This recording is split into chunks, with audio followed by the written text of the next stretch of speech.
الحمدللہ رب العالمین والصلاة والسلام علی اشرف الانبیاء والمرسلین وعلی آلہ الطیبین الطاہرین اما بعد فاعوذ باللہ من الشیطان الرجیم بسم اللہ الرحمن الرحیم یا بنی اسرائیل اذکروا نعمتی التي انعمت علیکم وانی فضلتکم علی العالمین ان اللہ وملائکتہ یصلون علی النبی یا ایھا الذین آمنوا صلوا علیہ وسلموا تسلیما اللهم صل وسلم وبارك على سيدنا محمد وآله وأصحابه وأزواجه وذرياته وأهل بيته وأشيائه ومحبيه وأمته خصوصا على وارث كماله غوثنا الغوث العاصم الشيخ عبد القادر الجيلاني وسيدنا معين الدين حسن سنجري الأجمري وسيدنا أبو الحسن علي الشاذلي رضوان الله تعالى عليهم أجمعين. محترم بزرگوں اور معزز سامعین کرام، انشاءاللہ آج سورہ بقرہ کی 47 ورس کی انشاءاللہ ہم تفسیر کی جائے گی. اللہ تبارک و تعالیٰ کا ارشاد پاک ہے، اے اولاد یعقوب یعنی یا بنی اسرائیل، میرے وہ انعام یاد کرو جو میں نے تم پر کیے، اور یہ کہ میں نے تمہیں اس زمانے میں سب لوگوں پر فضیلت دی. O children of Yaqub, recall those favors that I bestowed upon you, and that I exalted you above all the people of your age. ابن عباس رضی اللہ تعالیٰ، ہم نے اس کی پہلے تفسیر کی ہے، لیکن وَأَنِّي فَضَّلْتُكُمْ عَلَى الْعَالَمِينَ جو بات کا حصہ ہے اس پر انشاءاللہ عرض کریں گے تھوڑی باتیں اس پر بھی، کہ حضرت ابن عباس رضی اللہ تعالیٰ عنہ بیان فرماتے ہیں کہ اس آیت میں اللہ تبارک و تعالیٰ بنی اسرائیل کو یاد دلا رہا ہے کہ ثم ذکر عیداً، یعنی جو کیا ہے بنی اسرائیل پر، جیسا فرمایا کہ یا بنی اسرائیل یعنی یا اولاد یعقوب. ہم نے اس پہ پہلے عرض کیا ہے، 40ویں غالباً ورس ہے، اس میں ہم نے عرض کیا تھا اذکروا نعمت یعنی حفاظت کرو، ریکلیکٹ مائی بلیسنگ التی انعمت علیکم جو میں نے تم پر کیے، مننت علیکم وانی فضلتکم کہ تمہیں فضیلت دی گئی، یعنی تمہیں کس سے دی گئی؟ بالکتاب والرسول والاسلام، اب تمہیں کتاب اور رسول اور اسلام سے، علی العالمین یعنی تمام عالموں پر پریفر کیا گیا، علی عالمی زمانکم یعنی اس زمانے پر آف یور ٹائم تمہیں فضیلت دی گئی تھی. یہ مختصر سی اس کی تفسیر ہے، اور امام جلال الدین سیوطی رحمۃ اللہ علیہ فرماتے ہیں کہ یا بنی اسرائیل اذکروا نعمتی التی انعمت علیکم، اس کی تفسیر میں فرماتے ہیں بالشکر علیہا بالطاعت، یعنی شکر کے ساتھ تم نعمتوں کا ذکر کرو اور طاعت میں رہو. وانی فضلتکم ای آباءکم، نے تمہارے فور فادرز کو، تمہارے باپ داداؤں کو ہم نے فضیلت بخشی تھی، علی العالمین تمام عالم پر، یعنی عالمی زمانہم یعنی اس زمان آف دیئر ٹائم یعنی اس زمانے کے. یہ مختصر سا اس کا ترجمہ تھا. آئیے پھر ہم تھوڑی تفسیر پر جاتے ہیں اس کی. یا بنی اسرائیل اذکروا نعمتی التی یعنی اے اولاد یعقوب میرا احسان یاد کرو.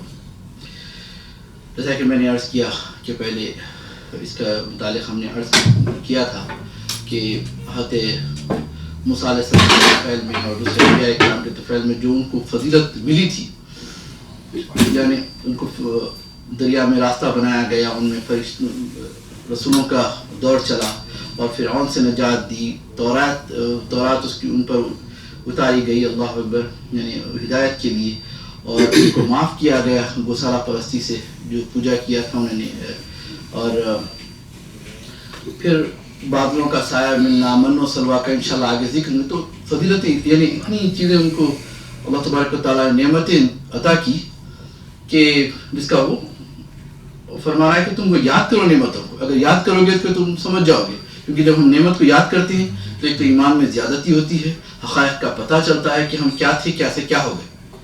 جب ہم اپنے آپ سے کسی کمتر کو دیکھتے ہیں، اب تو دیکھنا بہت آسان ہو گیا ہے. اللہ عز باللہ جو حالات مسلمانوں کے ہو رہے ہیں دوسرے کنٹریز میں اور جو ہو رہے ہیں، اللہ محفوظ رکھے.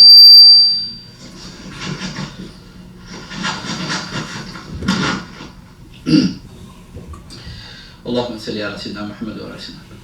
تو ہمیشہ نعمتوں کا ذکر کرنا چاہیے، اور جیسا کہ اللہ کا ارشاد پاک ہے وَأَمَّا بِنِعْمَةِ رَبِّكَ فَحَدِّثْ، کہ اپنے رب کی نعمتوں کا چرچا کیا کرو. یعنی ایسا نہیں کہ اس میں شرمانا نہیں ہے. بعض لوگ عجیب بات کہہ دیتے ہیں. بعض باتیں ایسے ظاہر نہیں کرنے کی ہوتی ہیں, مگر بعض ایسی ہوتی ہیں کہ آپ ظاہر کر سکتے ہیں تو نہیں نظر لگ جائے گی یہ ایسی باتیں نہیں ہیں, بلکہ اللہ کا اپنے رب کی نعمتوں کا ذکر کیا کریں تاکہ ان کو بھی احساس ہو کہ جب شکر کریں گے تو اللہ تبارک و تعالیٰ زیادتی کرے گی. امام بخاری اور امام مسلم سنن النسائی میں, امام نسائی نے یا سنن ترمذی میں یہ حدیث ہے, اور ابن ماجہ اور مسند احمد میں بھی, کہ جو ہمارے آقا دو جہاں سرور عالم صلی اللہ علیہ وسلم نعمتوں کا جب ذکر کرتے اور اس کا جو شکر ادا کرتے تھے, سبحان اللہ, بڑی پیاری حدیث ہے. اس کے دو راوی ہیں, ایک تو حضرت ابو ہریرہ بھی ہیں اور حضرت مغیرہ بن شعبہ رضی اللہ تعالیٰ عنہ ہیں. فرماتے ہیں کہ حضور صلی اللہ علیہ وسلم قام النبی صلی اللہ علیہ وسلم حتی تورمت قدماہ, کہ آپ کے سرکار صلی اللہ علیہ وسلم کے جو پاؤں جو ہوتے تھے سوج جاتے تھے, یعنی بہت کیا بولنا چاہیے سویلڈ اپ ہو جاتے تھے. اللہ اکبر. تو ہم عرض کرتے, فقیلہ ہم آپ سے عرض کرتے, یا رسول اللہ قد غفر اللہ لک ما تقدم من ذنبک وما تأخر, اے اللہ کے رسول آپ کے اگلوں کے اور پچھلوں کے اللہ نے گناہ معاف کر دیے. یعنی پھر اتنی عبادت کیوں, اتنا سب کرنے کے بعد آپ کرتے ہیں آپ. تو آقا دو جہاں سرور عالم صلی اللہ علیہ وسلم کا ارشاد پاک ہے کہ افلا اکونا عبدا شکورا, کیا میں اللہ کا شکر گزار بندہ نہ بنوں. سبحان اللہ. تو شکر جو ادا کرتے نمازوں کے ذریعے, اور جس طریقے سے میں نے چیریٹی کر یعنی نیک عمل کر کے اللہ تبارک و تعالیٰ کا شکر ادا کرنا چاہیے. یہاں پر ایک چونکہ میں چند غلط فہمیوں کا ازالہ بھی کرنا چاہتا ہوں. کچھ باتیں میری تعلق سے گشت کر رہی ہیں اور کچھ شرپرسن لوگ میرے متعلق غلط باتیں پھیلا رہے ہیں, تو تاکہ میں اس کا ازالہ کرنا چاہتا ہوں کہ جو اس سے پہلے اسی قسم کی ایک حدیث میں نے بیان کی تھی جس میں سرکار صلی اللہ علیہ وسلم کے متعلق یہ تھا کہ قد غفر اللہ لک ما تقدم من ذنبک وما تأخر, کہ بے شک اللہ نے آپ کے اگلے اور پچھلے گناہ معاف کر دیے, خطائیں معاف کر دی, یعنی اگلوں کی یا پچھلوں کی. اگر تحت لفظ اگر اس کا ترجمہ کریں گے تو یہی ہوگا. اگر کوئی عرب کو لے کے جا کے دیں گے جو عرب اسپیکنگ ہے اس کو کہیں گے کہ بھئی یہ انا فتحنا لک فتحا مبینا, یہ جو ہے اس کے فتحا قریب کیا ہے, انا فتحنا لک فتحا مبینا لیغفر لک اللہ ما تقدم من ذنبک وما تأخر, اس کا ترجمہ کیا کریں گے. تو لفظ کیا بولنا چاہیے, تحت لفظ نے ترجمہ, بس انہیں بولے گا کہ اس کو ترجمے کی کیا ضرورت ہے. اگر عربی میں کرو بولیں گے اس کو تو کہیں گے بھائی جو آیت ہے وہی اس کے میرے سے کیا ترجمہ مانگ رہے ہیں. لیکن جب ہم ترجمہ کرتے ہیں تو ذرا تھوڑا لحاظ کر کے کرتے ہیں, کیونکہ اردو ایک ایسی لینگویج ہے جو ہندوستان میں جنم لی. بلی دکنی اور اورنگ آبادی جن کو برش اردو کہا جاتا ہے. پھر بعد میں اردو میں بڑی طہارت ہوئی, اور جیسا کہ بقول مصنفین کے جو صحافت میں پھر وہ جب اردو میں جب عربی سے فارسی میں ترجمہ ہوا ہے, شاہ ولی اللہ محدث دہلوی رحمۃ اللہ علیہ, یہ وہ بزرگ ہیں کہ اعلیٰ حضرت کو کئی احادیث کی یعنی اسناد انہی سے ملے ہیں, اور حتیٰ کہ کیا کہنا چاہیے دلال الخیرات اور حزب البحر کی جو اجازت ہے شاہ ولی اللہ کے ذریعے سے ملی ہے, کیونکہ ان کے مرشد حضرت علی رسول مارا حروی رحمۃ اللہ علیہ, اور ان کے جو استاد تھے کہتے ہیں کہ ایک واسطہ ہے یا بلا واسطہ شاہ عبدالعزیز تک پہنچتا ہے, پھر وہ شاہ عبدالعزیز سے شاہ ولی اللہ سے احمد النخلی, اور اس کے اوپر جا کر پھر حضرت سلیمان الجزولی رحمۃ اللہ علیہ سے اس کی اجازت ملتی ہے. بہرحال کہنے کے بعد جب وہ تحت لفظ ترجمہ کیے کچھ عوام کو ایک عجیب سی لگی یہ بات. پھر اس کے بعد ان کے صاحبزادے شاہ عبد القادر صاحب اللہ رحمۃ اللہ علیہ جو شاہ عبدالعزیز محدث دہلوی رحمۃ اللہ علیہ کے بھائی ہیں, انہوں نے اردو میں تحت لفظ ترجمہ کیا. تو ذرا بات کہ بھئی بڑی ایسی تھی کہ لوگوں بڑا دل پہ بار تھا کہ سرکار صلی اللہ علیہ وسلم کی طرف گناہ کی نسبت کیسی ہو گئی, اور اللہ کا کلام ہے. تو پھر اعلیٰ حضرت رحمۃ اللہ علیہ نے بڑی اچھا کام کیا, انہوں نے کیا کہ بھئی ایسی آیتیں جس کا اگر ترجمہ کرنے سے کچھ غلط فہمیاں پیدا ہو سکتی ہیں تو بہتر ہے کہ ہم متقدمین کے تفاصیر کو دیکھیں, ان کا مفہوم بیان کر دیے. ترجمہ کرنے سے ذرا معاملہ بگڑ جاتا ہے. تو انہوں نے ترجمہ کیا. اس کے بعد میں اور بھی ترجمے ہوئے, پیر کرم شاہ صاحب نے بھی کیا, طاہر القادری صاحب نے بھی کیا, دوسروں نے بھی کیا ہے. لیکن جو ابتدا جو کی آپ کی اگلوں کی اور پچھلوں کی. تو میں انشاءاللہ عرض کروں گا. تو میرے تعلق سے کچھ غلط فہمی کسی نے پھیلا رہی ہے, اللہ ان کو نیک توفیق نیک ہدایت دی. جب میں ان سے بات کیا تو بقول مولا کائنات مولا علی مشکل کشا کے کہ جب تک انسان سے بات نہیں کرے اور جب تک منہ نہ کھولے اندازہ نہیں کیا جا سکتا کہ وہ کس لیول کا ہے.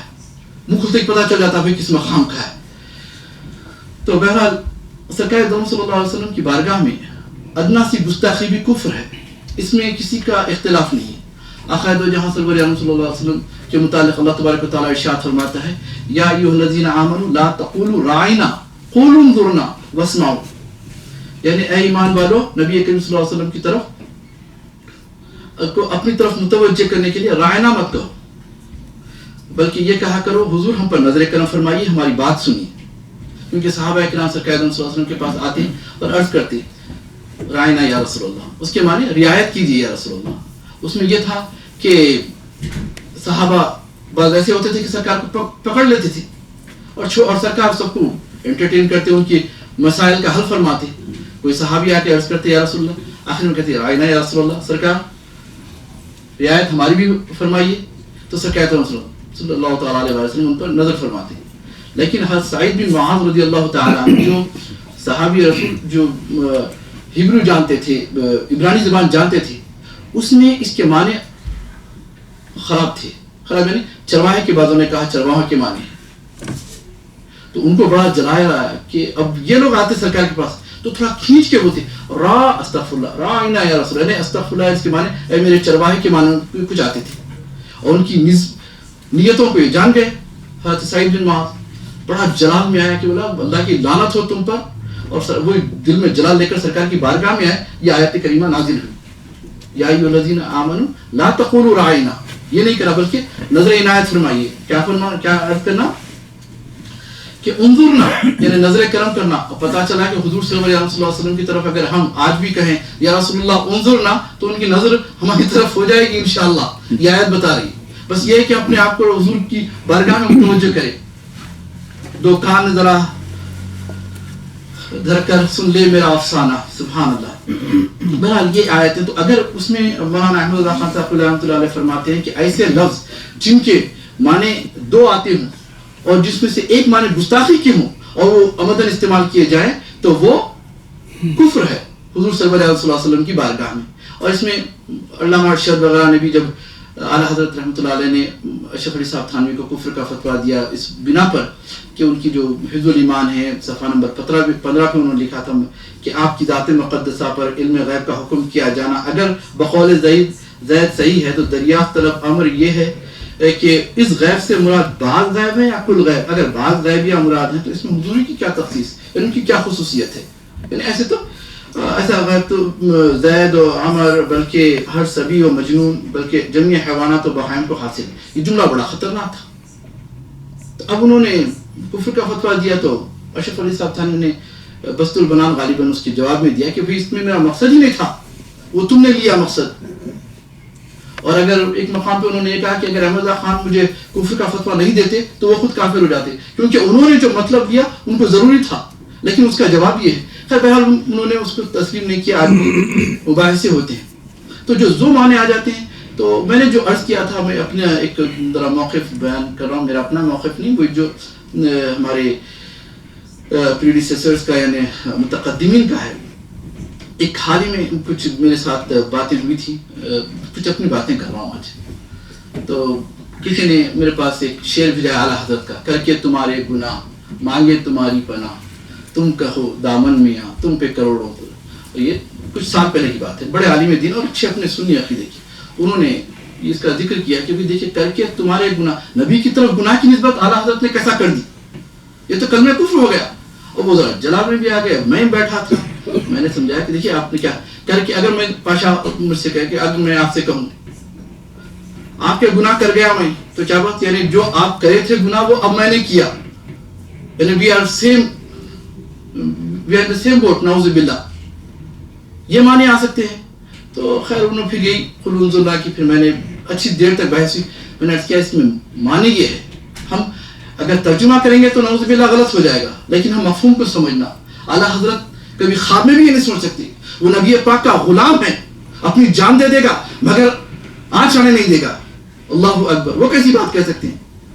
اس کا مطلب یہ ہے کہ یا رسول اللہ جو چیزیں آپ منع کیے تھے, جو حرام کیے تھے, جو گناہ فرمائے تھے, وہ میں کر گزرا, اب آپ کے دامن میں آ گیا ہوں کر کے تمہارے گناہ مانگے تمہاری کو, یہ مانے آتے ہیں. خیر وہ بات اپنی حد تک بکوں کی ذرا مشکل ہوتا ہے بعض علماء کو سمجھا.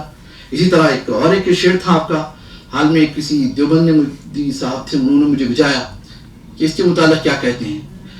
کثرت بعد قلت پہ اکثر درود, عزت بعد ذلت پہ لاکھوں. تو اس کو بعد کی جگہ بعد پڑھا. پھر میں نے بعد کیسا ہو گیا, میرا بھی چکرا, میں تھوڑا دیکھا تو ایک عالم دین کا ایک تقریر ملی مجھے بریلی, انہوں نے کہا یہاں بعد نہیں بادے ہے. پھر میں نے کہا اصل وہ بادے ہے. تو انہوں نے کہا اگر بادے ہیں بودے ہیں تو پھر وہی حکم لائق ہوگا کہ حضور کی طرف پھر وہ الفاظ بدلنے میں گستاخی ہو رہے ہیں. علیہ باللہ اس طریقے کے اعلیٰ حضرت کو بھی لوگ نہیں چھوڑے. میری کیا حیثیت ہے؟ لوگ کہہ رہے تھے آپ نے کہا کہ سرکار صلی اللہ علیہ وسلم کی طرف گناہ کی نسبت کی. نعوذ باللہ, میں کیسے کر سکتا ہوں؟ اب اعلیٰ حضرت کے کئی شعر ہیں. ایک مقام پہ اعلیٰ حضرت فرماتے ہیں جس نے ٹکڑے کیے ہیں قمر کے وہ ہے نور وحدت کا ٹکڑا ہمارا نبی. نور وحدت کون ہے؟ ذات پاک ہے اللہ کی, اس کا ٹکڑا یعنی پاک آف اللہ تعالیٰ. نعوذ باللہ. اس کے معنی وہ نہیں ہے بلکہ پرتوں کے معنی آ جاتے ہیں. اب آپ بحث کریں گے تو غلط معنی بھی آ سکتے ہیں, صحیح معنی آ سکتے ہیں. تو میں ان حضرات سے عرض کرنا چاہتا ہوں کہ خدا کے لیے فتنہ نہ پیدا کریں, آئے مجھ سے بات کریں اور جا کے نہ کہیں کہ میں نے سرکار کی طرف گناہ کو نسبت کیا. نعوذ باللہ. بلکہ ہمارا عقیدہ ہے کہ سرکار پاک ہے. میں کئی مرتبہ کہا ہوں, آپ تمام حضرات گواہ ہیں. اور ایک مقام پر حکیم احمد یار خان نعیمی رحمۃ اللہ علیہ, جن کو حکیم الامت کہتے ہیں, جال حق, جنہوں نے کمر توڑ ڈالی اہل حدیث اور وہابیہ وغیرہ کی, کھل کر کہہ رہا ہوں, صفحہ 371 پہ یعنی دوسرے جلد میں, جس میں اہل حدیث حضرات سے ان کی سوال و جوابات جو ہے, اس میں آخر میں انہوں نے یہی کہا کہ حضور صلی اللہ علیہ وسلم کی تم حدیث پر عمل کرنے کا دعویٰ کرتے ہو, ہر حدیث پر, تو کیا سرکار صلی اللہ علیہ وسلم نے جو چاند کے 2 ٹکڑے کیے کر سکتے ہو تم؟ اہل حدیث کو کر کے بتاؤ. ایک وقت سرکار نے 9 بیویوں کو رکھا, تم کر کے بتاؤ, حرام ہے ہمارے لیے. تو حضور کے پھر آخر میں انہوں نے لکھا اسی طرح اگر حضور علیہ السلام کی وہ افعال کریمہ جو نسیان یا اجتہاد خطا سے سردرد ہوئے حدیث میں مذکور ہیں, عامل بالحدیث صاحبان کو چاہیے کہ ان پر بھی عمل کر کے بتائیں. اب خطا کی نسبت سرکار سے کر رہے ہوں تو نعوذ باللہ ان کا مقصد یہ ہے کہ سمجھانے کہ جو سرکار جو کرتے تھے, چھوٹی چھوٹی بات سرکار کے لیے بڑی خطا محسوس ہوتی تھی سرکار کے لیے. حسنات الابرار سیئات المقربین. میں نے کئی مرتبہ بات کہی کیونکہ آج مجھے کہنا ضروری تھا, کیونکہ پچھلا ہفتہ میرے لیے بڑا سخت گزرا. باہر نہیں, اندر کے لوگ حاسدین ایک مجھے کفر کا فتویٰ دینے کے لیے پیچھے پڑے ہیں. میں نے کسی کا ابھی اگر کہا تو بتاؤ, آ کے بات کرو, بجائے یہ کہ لوگوں کے پاس دوسروں کے پاس جا کے ادھر ادھر پھیر رہے ہیں بات کو. پھر میں نے ان کو توجہ دلائی تو کہا جس نے بھی غیبت کیا اللہ کی لعنت. آج تو 10,000 یعنی 25 لوگوں کے سامنے بیان کر دیا وہ غیبت ہے. میں اگر کہوں تو غیبت ہوگی. الیاذ باللہ. میں تمہیں الیاذ باللہ. اسی طرح تو ابھی یہ ہے کہ اعلیٰ حضرت نے حضرت امام قرطبی رحمۃ اللہ علیہ اور امام نصفی اور اہل حدیث کے بڑے عالم دین ہیں علامہ شوکانی, ان کی مدد سے انہوں نے کہا کہ یہاں پر جو بات ہے کہ ما تقدم کیا ہے لیغفر لک اللہ ما تقدم من ذنبک وما تأخر, اس کا مفہوم یہ نکلتا ہے کیونکہ یہاں مضاف حذف ہے, یعنی اضافہ جو ہوتا ہے نا حذف کیا گیا, علم نکلا ہٹا ہوا ہے, تو اس کا مفہوم ہم یہ لیں گے ما تقدم من ذنب امتک ما تأخر, کہ آپ کی امت کے اگلے اور پچھلے گناہ معاف کر دیے. پھر بعد میں علماء اگر ہم یہ کہیں گے کہ امت کے اگلے پچھلے گناہ معاف ہو گئے تو اس کا مطلب ہم کچھ بھی کر سکتے ہیں. تب علماء نے کہا نہیں, بات اصل یہ ہے کہ آقا دو جہاں سرور عالم صلی اللہ علیہ وسلم پر بڑا بار ہوا کرتا تھا, چھوٹی چھوٹی بات بھی بڑا گناہ سمجھتے تھے. جیسا میں نے کئی مرتبہ مثال دی, رفع حاجت کو جاتے اور نکلتے تو غفرانہ کہتے, یا اللہ مجھے معاف کر دے. نعوذ باللہ سرکار سے کیا خطا ہو. بلکہ ہم نکل کے کہنا تو پریز ورڈ دی ہے، اور سرکار بڑی عاجزی سے ہوتی ہے، اور چھوٹی بلکہ حضور کے جو استغفار کے جو صیغے ملیں گے ہمارے کو احادیث میں اللہ اکبر ایسے ہیں کہ روتے کھڑے ہو جاتے ہیں. قربان جائے میرے آقا و مولا. ہم یہ کہتے ہیں کہ سرکار کا جو استغفار ہے ان کی امت کے لیے رہا ہمیشہ. آقا تو پاک باز ہے، خدا کی قسم تیرے تو عیب بس پہ تنہی سے پاک ہے. حیران ہوں میرے آقا میں کیا کیا کہوں تجھے. سبحان اللہ. تو اب وہ جو سرکار صلی اللہ علیہ وسلم کے نزدیک جو اپنے طرح سمجھتے تھے سرکار، اس کا بھی بوجھ سرکار اللہ تبارک و تعالیٰ نے اس آیت کے ذریعے نکال دیا. اللہ اکبر. تو میں نعوذ باللہ میں نے کہا، آپ نے کہا، آپ نے اعلیٰ حضرت کو نہیں مانے. اعلیٰ حضرت کا میں جتنا معتقد ہوں تم جانتے بھی نہیں. تم اشعار تک پڑھے ہو، میں نے اعلیٰ حضرت کے پورے فتاوے پڑھے ہیں. اللہ اکبر. دکھا سکتا ہوں میں، مگر ہم بڑی بات نہیں کرنا چاہتے. علیہ باللہ. بہرحال عرض کرنا تھا کہ یا بنی اسرائیل اذکروا نعمتی التی، کہ اپنی اے بنی اسرائیل جو اللہ تبارک و تعالیٰ نے تمہیں نعمت عطا کی اس کا ذکر کیا کرو. اور آخر میں فرماتا ہے اللہ تبارک و تعالیٰ انی فضلتکم علی العالمین، ہم نے اس زمانے میں تمہیں سب پر فضیلت دی.